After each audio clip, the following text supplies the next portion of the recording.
Recently हम लोगों ने एक सीरीज चलाया था जो कि रिफॉर्मेशन मूवमेंट यानी कि धर्म सुधार आंदोलन का सीरीज था, जिसमें हम लोगों ने धर्म सुधार आंदोलन के बारे में डिस्कस करा था।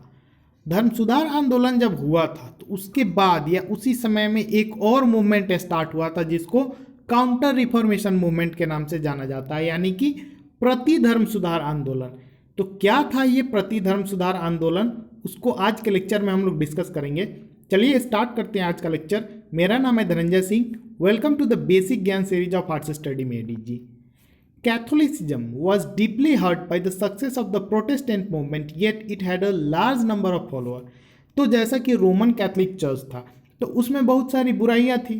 उन बुराइयों का लोगों ने बहिष्कार किया या लोगों ने उसको प्रोटेस्ट करके एक नया धर्म बना दिया उसी से टूट करके।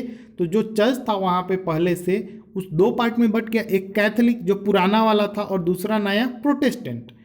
तो प्रोटेस्टेंट चर्च वाले जो है वो धीरे धीरे उसका नंबर बढ़ रहा था, लेकिन अभी भी क्योंकि कैथोलिक जो था वो पहले से बहुत समय पहले से चला आ रहा था तो उसके फॉलोअर्स का संख्या बहुत ज़्यादा था। बहुत ज़्यादा मतलब प्रोटेस्टेंट के कंपैरिजन में काफ़ी ज़्यादा था। तो प्रोटेस्टेंट मूवमेंट जो है धीरे धीरे बड़ा हो रहा था, तो कैथोलिक को अब चिंता सता रहा था कि कहीं ऐसा ना हो एक समय में आ करके कि कैथोलिक धर्म को मानने वाले या जो कैथोलिक के फॉलोअर्स हैं सारे के सारे प्रोटेस्टेंट में चले जाएं और कैथोलिक को मानने वाला का संख्या कम हो जाए। तो ये प्रोटेस्टेंट मूवमेंट जो चल रहा था, जो प्रोटेस्टेंट के द्वारा जो सुधारवादी आंदोलन चलाया जा रहा था, तो इससे इसका जो सक्सेस था वो कैथोलिक चर्च वालों को हर्ट करने लगा, लेकिन उनका नंबर ज़्यादा था फिर भी हर्ट हो रहा था उनको। तो जो रिफॉर्मेशन मूवमेंट था वो इंस्पायर्ड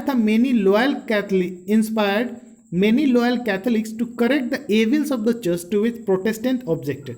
तो प्रोटेस्टेंट क्यों बने थे प्रोटेस्टेंट, यानी कि उन्होंने प्रोटेस्ट किया क्यों था? क्योंकि चर्च में कुछ कुरीतियाँ थी, कुछ बुरी आदतें थी चर्च के जो भी भ्रष्ट लोग थे उनके अंदर, या चर्च की कुछ नियम कानून ऐसे थे जो गलत थे, जो एक तरह से जैसे असंवैधानिक होता है ना, जो कॉन्स्टिट्यूशनल नहीं होता, उस तरह से वो अनबाइबलिक टाइप के थे, यानी कि जो बाइबल में जो बातें नहीं भी लिखी होती थी उसको वे लोग नियम कानून बना करके लोगों पे लागू करते थे। तो प्रोटेस्टेंट वाले जो भी लोग थे उनको इससे प्रॉब्लम था। तो जो लॉयल लोग थे, यानी कि ऐसे लोग जो नहीं चाहते थे कि हम कैथोलिक को छोड़ करके उसमें जाएं, ठीक है, उनका मानना था कि वो जब भी रहे तो कैथोलिक में ही रहे, एक तरह से कन्वर्जन नहीं हो या एक तरह से शिफ्टिंग नहीं हो उनका। तो उन लॉयल लोगों को इंस्पिरेशन मिला प्रोटेस्टेंट से, तो उन्होंने क्या किया कि प्रोटेस्टेंट वालों को अपना इंस्पिरेशन बना लिया, उनसे सीखा कि आखिर इनको इस धर्म में प्रॉब्लम क्या था, कैथोलिक में प्रॉब्लम क्या था। तो उन सबको उन्होंने एनालिसिस करा कि क्या प्रॉब्लम है, क्या क्या कमियां हैं हमारे अंदर, और उस पर उन्होंने काम करना शुरू कर दिया। The pope himself paid attention to the virtue. स्वयं पोप ने भी इस सदाचार के तरफ क्या किया, अपना ध्यान दिया। The sale of sin redemption let papers were discontinued. तो जैसा पिछले लेक्चर को अगर आप फॉलो कर रहे हैं तो आप लोगों ने देखा होगा कि एक मुक्ति पत्र के बारे में हम लोगों ने डिस्कस करा था, जिसमें पैसा दे करके लोग क्या करते थे, अपने पापों से मुक्ति ले लेते थे, यानी कि एक पत्र चर्च वाले बेचा करते थे, लोग पैसा देते थे और उनको उनके सारे पापों से मुक्ति मिलने की गारंटी दी जाती थी चर्च के द्वारा। तो ये जो धंधा जो चल रहा था चर्च के अंदर, इसको चर्च वालों ने क्या किया, बंद कर दिया। ये सिर्फ कैथोलिक में चल रहा था क्योंकि प्रोटेस्टेंट इसके खिलाफ थे। This brought a new force and vigor to Roman Catholicism, which weakened the Protestant movement. अब ये सब चीज़ें, ये जो बुरी आदतें थी, कैथोलिक अपना आदत सुधारने लगे। इससे क्या हुआ, जो कैथोलिक चर्च था उनके मत में एक नई शक्ति और स्फूर्ति आ गई। जब ये लोग मजबूत होने लगे तो अपने आप प्रोटेस्टेंट धर्म जो है, प्रोटेस्टेंट जो सुधार जो आंदोलन चल रहा था वो अपने आप क्या होने लगा, कमज़ोर पड़ने लगा। क्यों?